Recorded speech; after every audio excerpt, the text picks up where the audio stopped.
देखिए बच्चों, आज हम इसमें पढ़ेंगे ठोस अवस्था। और ठोस अवस्था में क्या पढ़ना है हमें? निबिड़ संकुलित संरचना है, क्लोज पैक्ड स्ट्रक्चर्स। देखिए हमें क्लोज पैक्ड स्ट्रक्चर्स में क्या होना चाहिए? एक विमा में निबिड़ संकुलन, द्वि विमा में निबिड़ संकुलन और तीन विमा में निबिड़ संकुलन हमें पढ़ना है, निबिड़ संकुलन पढ़ना है। देखिए पहले वन विमा क्या होता है, 1D क्या होता है भैया? जैसे कि चीटी है, तार है, वो चीटी तार पर जो है चीटी चल रही है, तो क्या होगा? केवल एक डायरेक्शन में जाएगी।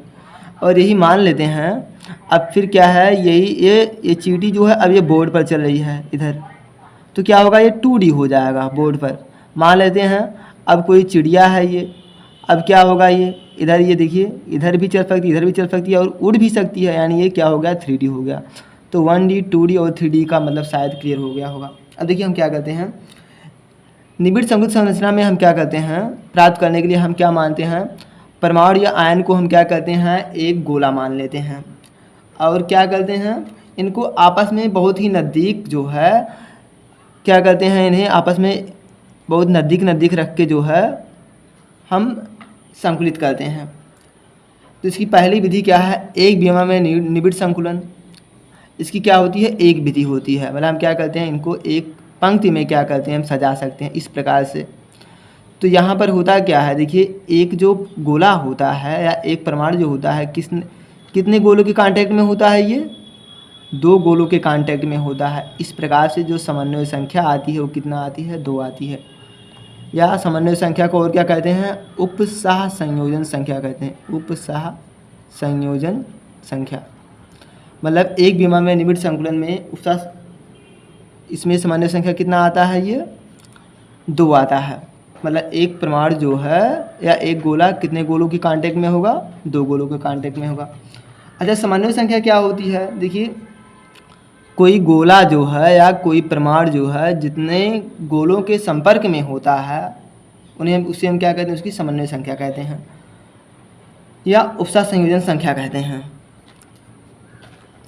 द्विविमा में निबिड़ संकुलन, अब हम क्या करते हैं, इसकी क्या होती है? 2 विधि होती है। क्या क्या है? एक है द्विविम में वर्ग निबिड़ संकुलन। द्विविम में वर्ग निबिड़ संकुलन, इसमें हम क्या करते हैं, जैसे कि एक पहली पंक्ति है ये वाली और ये दूसरी पंक्ति है और ये मान लेते हैं तीसरी पंक्ति है, ये चौथी पंक्ति है। तो हम इसे कैसे प्राप्त करेंगे? पहली वाली जो पंक्ति है इसके गोलों के ऊपर क्या करें, दूसरी वाली पंक्ति के गोलों को इस प्रकार से रखते हैं कि ये गोले एक दूसरे के आपस में सीध में रहें। जब एक पंक्ति के गोलों के सीध में द्वितीय पंक्ति के गोलों को रखते हैं तो तीसरी पंक्ति के गोलों को भी इन दोनों पंक्ति के गोलों के सीध में रखते हैं, तो प्राप्त संकुलन क्या कहलाता है? द्विविम में वर्ग निबिड़ संकुलन कहलाता है। देखिए ये दोनों क्या हैं, ये जो पहली पंक्ति है, दूसरी पंक्ति है और तीसरी पंक्ति है, देखो ये सब में क्या है, ये गोले आपस में जो है परस्पर ये सीध में है ना, इसलिए मतलब इसे हम क्या कहते हैं? ए भी पंक्ति ए हुई, ए भी पंक्ति ए हुई, ए भी पंक्ति ए हुई ना। इससे क्या ए प्रकार की व्यवस्था प्राप्त होती है। और इसमें देखिए एक गोला जो है कितने गोलों के कांटेक्ट में होता है, संपर्क में होता है? ये 4 गोलों के संपर्क में होता है, अर्थात इसमें जो समन्वय संख्या का मान आता है कितना आता है? 4 आता है समन्वय संख्या का मान। अब हम आ जाते हैं द्विविम में षटकोणीय निबिड़ संकुलन। देखिए जैसे कि एक ये पहली पंक्ति है, अब हम क्या कर रहे हैं, जो यहाँ पे देखिए ये बीच में क्या है? गोला है। अब देखिए यहाँ पे गलत बन रहा है ना, यहाँ पे गलत बन रहा है, यहाँ पर गलत बन रहा है। हम क्या कहते हैं, अब दूसरी पंक्ति गोलों को हम क्या करेंगे, अब इन गलतों में रखते हैं, इन अवमानों में रखते हैं, हम गलत या अवमान में इसमें रखते हैं। तो होगा क्या, ये एक पंक्ति ये होगी और ये जो दूसरी वाली पंक्ति होगी इसे हमें दूसरा नाम देना पड़ेगा। तो हम क्या कह सकते हैं, जब एक पंक्ति के गलत में दूसरे पंक्ति के गोलों को रखते हैं तथा तीसरी पंक्ति के गोलों को द्वितीय पंक्ति के गलत में रखते हैं तो ए बी प्रकार की व्यवस्था प्राप्त होती है। हम इसे क्या कहते हैं? द्विविम में षटकोणीय निबिड़ संकुलन कहते हैं। और इसमें देखिए एक गोला जो है कितने गोलों के संपर्क में है? 6 गोलों के संपर्क में, अर्थात इसमें जो समन्वय संख्या है या उपसह संयोजन संख्या ये कितनी है? 6 है। द्विविम में षटकोणीय निबिड़ संकुलन में समन्वय संख्या का मान कितना होता है? 6 होता है। त्रिविम में निबिड़ संकुलन, देखिए इसमें होता क्या है, हम क्या करते हैं, द्वितीय परत को एक दूसरे के ऊपर क्या करते हैं, द्विविमीय परतों को एक दूसरे के ऊपर हम क्या करते हैं, इसमें रखते हैं। तो क्या होता है, त्रिविम में क्या होती है, निबिड़ संकुलन संरचना प्राप्त होती है। देखिए पहला क्या है, द्विविम में वर्ग निबिड़ संकुलन से 3D में निबिड़ संकुलन प्राप्त करना। देखिए जो पीछे हमने देखा था ये वाला द्विविम में वर्ग निबिड़ संकुलन, यहाँ से हम क्या करेंगे, ये जैसे मान लेते हैं एक परत ए है, अब इसके ऊपर यही क्या करते हैं हम, इसमें इसके ऊपर यही सेम परत रख देते हैं, ये पूरा एक परत हो गई है। अब इसके ऊपर सेम ऐसे परत रखते हैं, सेम इसके ऊपर भी एक तीसरी परत रखते हैं, फिर ऐसे चौथी परत रखते हैं, फिर ऐसे पाँचवीं परत रखते जाते हैं ऐसे। तो हमें क्या होता है, ये 2D में वर्ग निबिड़ संकुलन से हमें क्या होता है, 3D में निबिड़ संकुलन प्राप्त, मतलब कुल मिला के ये 3D में संकुलन प्राप्त हो जाता है। क्या कैसे, देखिए जब द्वितीय वर्ग निबिड़ संकुलित परत को प्रथम परत के ऊपर इस प्रकार रखा जाता है कि ऊपरी परत के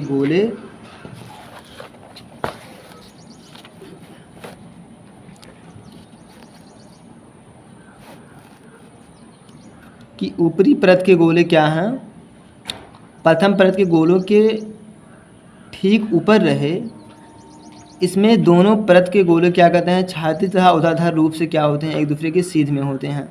और इससे क्या होता है, ए प्रकार का पैटर्न प्राप्त होता है, मतलब जैसे परत पहली है वैसे दूसरी परत होती है, वैसे ही तीसरी परत होती है। और क्या होते हैं, गोले जो होते हैं क्षैतिज और ऊर्ध्वाधर रूप से क्या होते हैं, एक दूसरे के सीध में होते हैं।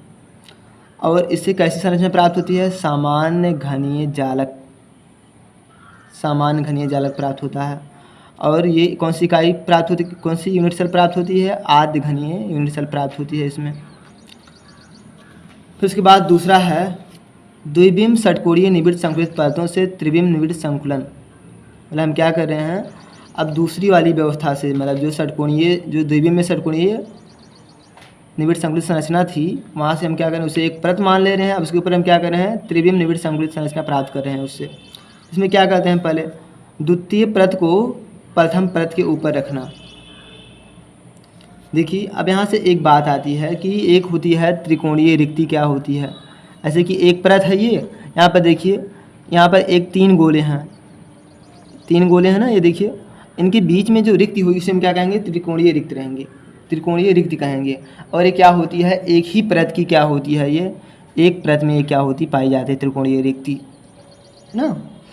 अब देखिए हम क्या कर रहे हैं, जब षटकोणीय निबिड़ संकुलित परत ए लेते हैं, एक हम क्या करते हैं, षटकोणीय निबिड़ संकुलित परत ए लेते हैं, मतलब इस तरह से आप व्यवस्था लेते हैं। देखिए ए वाली एक परत ले रहे हैं। अब देखिए यहाँ से क्या कर रहे हैं हम इसे, अब इससे हम एक परत ए मान लेते हैं। अब इसके ऊपर हम क्या कर रहे हैं, एक दूसरी परत को ही रख रहे हैं ना, एक षटकोणीय निबिड़ संकुलित परत ए लेते हैं। वैसी ही परत को क्या करते हैं, हम इन गोलों के अवमानों में रखते हैं, इन गोलों की क्या करते हैं, गलत में रखते जाते हैं। मतलब जो पहली परत है ए मान लेते हैं उसे, अब उसके क्या करते हैं, उसके गलत में क्या कर रहे हैं, उसके अवमानों में क्या कर रहे हैं, दूसरी परत के गोलों को रखते हैं। इस प्रकार से व्यवस्थित करते हैं दूसरी परत को कि उसके अवमानों में व्यवस्थित रहे या सजी रहे, जिससे हम क्या करते हैं, दूसरी परत को परत बी नाम देते हैं। अब अलग परत हो गई ना वो, इससे दो प्रकार की रिक्ति प्राप्त होती है। एक क्या होती है, एक होती है चतुष्फलकीय रिक्ति, दूसरी होती है अष्टफलकीय रिक्ति। देखिए चतुष्फलकीय रिक्ति कब बनेगी, जब एक परत की त्रिकोणीय रिक्ति को द्वितीय परत के एक गोले से ढका जाता है। मतलब देखिए एक त्रिकोणीय रिक्ति है पहली परत की, और उस पर क्या है, द्वितीय परत का एक गोला उसे ढक रहा है, तो जो रिक्ति प्राप्त होती है उसे हम क्या कहते हैं, चतुष्फलकीय रिक्ति कहते हैं।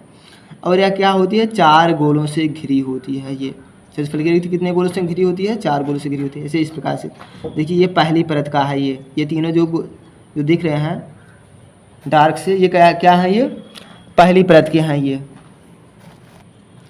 क्या है, ये पहली परत के हैं ये। अब ऊपर देखिए ये जो है दूसरी परत का है, ये ना, ये जो ये डॉटेड से दिख रहा है, डॉटेड से मतलब जो बिंदु द्वार है, ये कैसे है, ये दूसरी परत का है।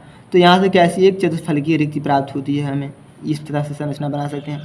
दूसरी होती है अष्टफलकीय रिक्ति। अष्टफलकीय रिक्ति कब प्राप्त होगी, एक परत की त्रिकोणीय रिक्ति को हम क्या कहते हैं, द्वितीय परत की त्रिकोणीय रिक्ति से ढकते हैं तो कैसी रिक्ति प्राप्त होती है, अष्टफलकीय रिक्ति प्राप्त होती है।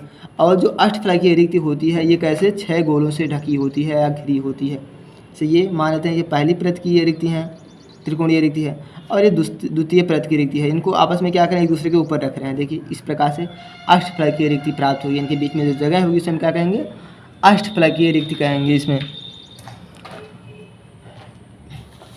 और हम आ जाते हैं इसके बाद तृतीय परत को हम क्या करते हैं, अब द्वितीय परत के ऊपर रख रहे हैं। इसके बाद अगला है 3D में संकुलन पढ़ रहे हैं ना, तृतीय परत को द्वितीय परत पर रखना, तृतीय परत को द्वितीय परत के ऊपर रखना। देखिए इसकी क्या है, दो संभावनाएं हैं। देखिए दो प्रकार की रिक्तियाँ प्राप्त हुई थी, एक चतुष्फलकीय रिक्ति प्राप्त हुई थी, एक क्या थी, एक जो है अष्टफलकीय रिक्ति प्राप्त हुई थी।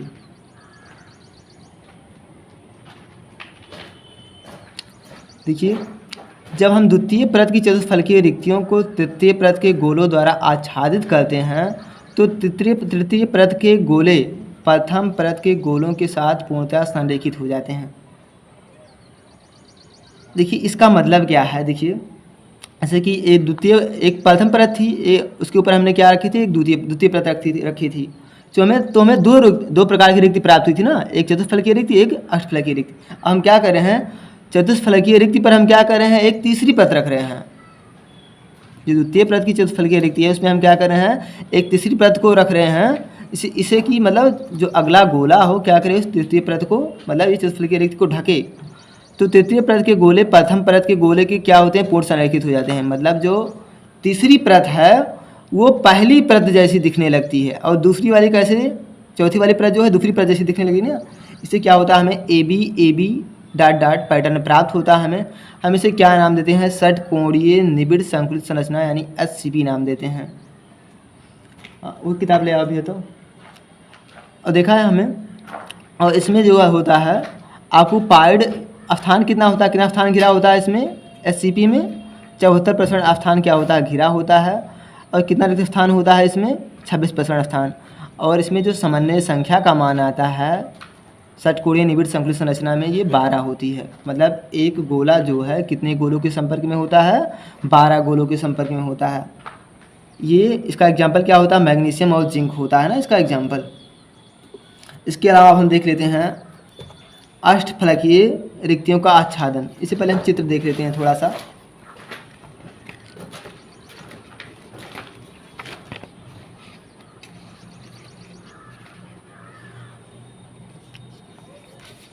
देखिए ये HCP संरचना है, ये कैसी संरचना है, HCP संरचना है ना। देखिए एक ये पहली परत थी, इसके ऊपर हम क्या कर रहे हैं, एक देखिए ये पहली परत थी, मतलब परत A है षटकोणीय। देखिए ये SCP है, मतलब द्विबिंब में क्या है, मतलब एक गोला 6 गोलों के संपर्क में है यहाँ पे पहली परत में। दूसरे वाले में क्या करें, इसके ऊपर हम क्या कर रहे हैं भैया, एक जो ये गोला है, मतलब इस तरीके से आप मान सकते हैं, एक गोला है ना, ये बीच वाला, ये 6 गोलों से घिरा हुआ है पहली परत में ना। पहली परत में क्या होगा, 6 गोलों के ये संपर्क में होगा, ये 6 गोलों के संपर्क में होगा पहली परत में।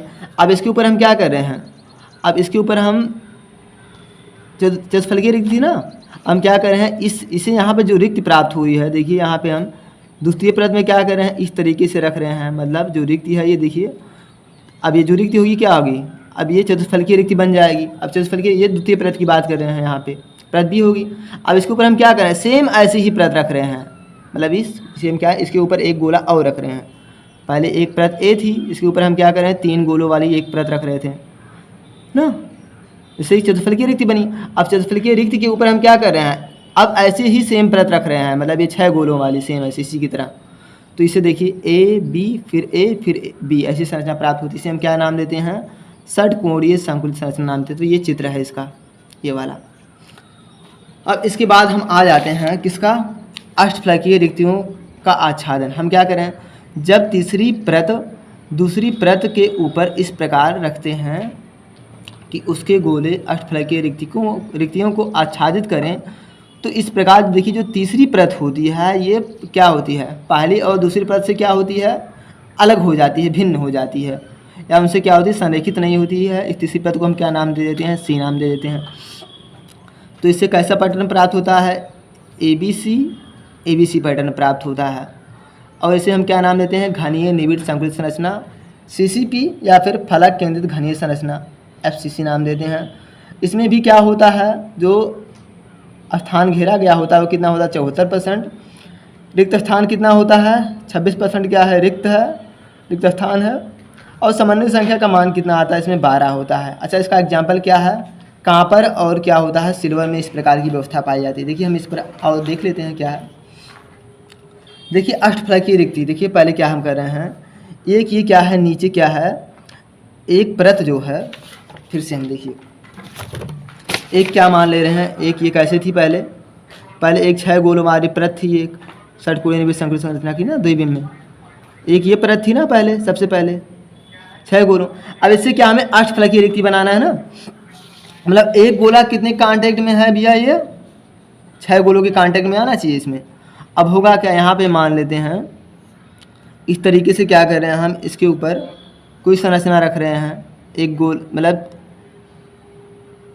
ये क्या है 6 है ना इसमें। अब देखिए यहाँ पे हम क्या कर रहे हैं, यहाँ ये इस तरीके से हम क्या कर रहे हैं, इस पर परत रख रहे हैं, ये दूसरी वाली परत रख रहे हैं ना, ये ऐसे। अब देखिए ये वाली परत, इसे हम क्या नाम दिए हैं, ए नाम दिए हैं, इसे क्या बी नाम दिए हैं। अब देखिए ये इस प्रकार से कैसी रिक्ति बनेगी, अष्टफलकीय रिक्ति यहाँ पे बनेगी। ये कैसी रिक्ति होगी, अष्टफलकीय रिक्ति होगी। देखिए 6 गोलों से घिरा हुआ है ना। अब इसके ऊपर हम क्या करें, एक तीसरी प्रकार की परत रख रहे हैं, जो कि क्या करें, इसको यहाँ पे जो थोड़ी सी जगह खाली है इसके ऊपर रखते हैं, मतलब ऐसे ये यहाँ पे अब ये आएगी ऐसे, इस तरीके से इसके ऊपर। तो कुल मिला के ये है, मतलब ये जो यहाँ पे जो एक गोले वाली है ये सी परत कहलाएगी, मतलब कुल मिला के ऐसी संरचना बनेगी। मतलब पहले क्या है, ये ए है, फिर अगली दूसरी वाली परत है, इसके ऊपर हम क्या कर रहे हैं, 3 गोल वाली परत रख रहे हैं, जिससे कि अष्टफलकीय रिक्ति बनेगी। फिर अष्टफलकीय रिक्ति के ऊपर हम क्या कर रहे हैं, एक तीसरी परत रख रहे हैं, ये परत क्या होगी, ये नई परत होगी, तो इसलिए हम क्या तीसरा नाम देते हैं, यानी ABC पैटर्न प्राप्त होगा। और इसे संरचना कैसे प्राप्त होती है, फलक केंद्र संरचना प्राप्त होती है। इसमें समन्वय संख्या का मान कितना होता है, 12 होता है, ऑक्युपाइड स्थान कितना होता है 74% और रिक्त स्थान कितना होता है 26%। तो इस प्रकार से क्या होता है, ये संकुलित संरचना समाप्त होती है। देखिए एक टॉपिक और हम यहाँ से देख लेते हैं। देखिए जो अष्टफलकीय चतुष्फलकीय रिक्ति है, इनका स्थान कहाँ पे होता है। देखिए हमने पढ़ा था अष्टफलकीय रिक्ति कहाँ पे है। देखिए अष्टफलकीय रिक्ति, देखिए सबसे पहले है चतुष्फलकीय रिक्ति। चतुष्फलकीय रिक्ति क्या होती है, जब कोई रिक्ति जो है 4 गोलों से घिरी हुई होती है, उसे हम क्या कहते हैं, चतुष्फलकीय रिक्ति कहते हैं। या फिर ऐसे कह सकते हो, जब एक परत की त्रिकोणीय रिक्ति को द्वितीय परत के एक गोले से ढकते हैं, तो प्राप्त रिक्ति को हम क्या कहते हैं, चतुष्फलकीय रिक्ति कहते हैं। और यह क्या होती है, 4 गोलों के संपर्क में होती है। और देखिए ये कहाँ पर होती है, चतुष्फलकीय रिक्ति का स्थान कहाँ पर होता है। जैसे मान लेते हैं कोई एक बड़ा सा घन है, हम उसे काट करके जो है 8 घन प्राप्त कर रहे हैं। उसे काट करके क्या कर रहे हैं, 8 घन प्राप्त कर रहे हैं। जैसे कि आधा आधा पर से ऐसे काट दो, मतलब जैसे कि a/2 साइड लेकर के, तो होगा क्या, तो 8 घन प्राप्त होंगे। अब देखिए, और जो घन होंगे 8 घन प्राप्त होंगे ना।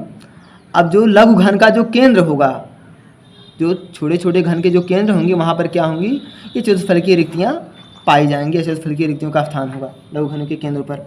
आगे होता है अष्टफलकीय रिक्तियों का स्थान कहाँ पर होता है। देखिए जो अष्टफलकीय रिक्तियाँ होती हैं, जो घन हैं, घन के प्रत्येक कोरों पर होती हैं। ये घन के कहाँ पर होती हैं, प्रत्येक कोर पर उपस्थित होती हैं। ये एक घन में कितने कोर होती हैं, 12। देखिए यहाँ पर और हम लिख देते हैं क्या है। देखिए घन में क्या होती है, 6 फलक होती है, 12 क्या होगी, 12 कोर होगी, और इसके अलावा क्या होगा, 12 कोर होगी, और 8 क्या होगा, इसमें कोना होगा ना। इसमें क्या होता है, 8 कोना होता है ना इसमें। तो इसमें अष्टफलकीय रिक्ति कहाँ पर पाई जाती है, ये प्रत्येक किनारों पर पाई जाती है, या प्रत्येक कोरों पर पाई जाती है, प्रत्येक कोर पर उपस्थित होती है ना।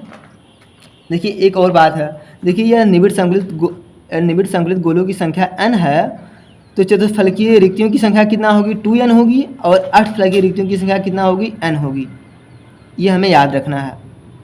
मतलब यदि निबिड़ संकुलित, मतलब यदि देखिए संरचना में n गोले हैं, तो चतुष्फलकीय रिक्तियों की संख्या कितना होगी, 2n, और अष्टफलकीय रिक्तियों की संख्या कितना होगी, ये n होगी।